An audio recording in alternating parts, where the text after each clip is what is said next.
കഴിഞ്ഞ ദിവസം നമ്മളൊരു പാലക് പനീറിന്റെ റെസിപ്പി ചെയ്തിട്ടുണ്ടായിരുന്നു. പാലക് പനീർ, ദോശ, ചപ്പാത്തി, പൂരി, റൈസ് എന്നിവയുടെ ഒക്കെ കൂടെ നല്ലൊരു കോമ്പിനേഷൻ ആണെങ്കിൽ ഞാനിവിടെ ജീര റൈസിന്റെ കൂടെ കഴിക്കാനാണ് ഉണ്ടാക്കിയിട്ടുണ്ടായിരുന്നത്. അപ്പൊ ഇന്ന് നമ്മൾ ജീര റൈസിന്റെ റെസിപ്പിയാണ് ചെയ്യാൻ പോകുന്നത്. അതിനുവേണ്ടി ഒരു പാനിലേക്ക് നെയ്യും സൺഫ്ലവർ ഓയിലും ചേർത്തിട്ട് ഒരു കറിവേപ്പില, ഏലക്കായ, തക്കോലം, കറുവപ്പട്ട, ഗ്രാമ്പു, പച്ചമുളക് കട്ട് ചെയ്തത്, 1/2 ടീസ്പൂൺ ജീരകം എന്നിവ ചേർത്ത് കൊടുത്ത് 1 മിനിറ്റ് ഒന്ന് സോട്ട് ചെയ്ത ശേഷം ഞാനിവിടെ കഴുകിയ ശേഷം അരമണിക്കൂർ കുതിർത്ത് വെച്ച ബസ്മതി റൈസ് ആണ് ചേർത്ത് കൊടുക്കുന്നത്.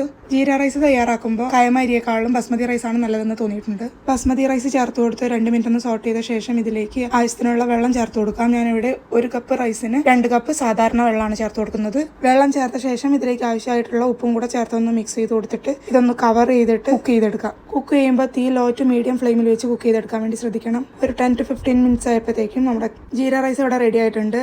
ഇതിന്റെ കൂടെ കുഞ്ചൂസിന് ഓംലെറ്റ് വേണമെന്ന് പറഞ്ഞപ്പോൾ മുട്ടയിലേക്ക് കുറച്ച് കുരുമുളക് ഉപ്പ് മാത്രം ചേർത്ത് ഒരു ഓംലെറ്റ് ഉണ്ടാക്കിയിട്ടുണ്ട്. നമ്മുടെ ചാനൽ ആരെങ്കിലും സബ്സ്ക്രൈബ് ചെയ്യാതെ കാണുന്നവരുണ്ടെങ്കിൽ ഒന്ന് സബ്സ്ക്രൈബും കൂടെ ചെയ്തേക്കണേ. അത്രയേ ഉള്ളൂ ഇന്നത്തെ വീഡിയോ. Happy lunch. ബൈ.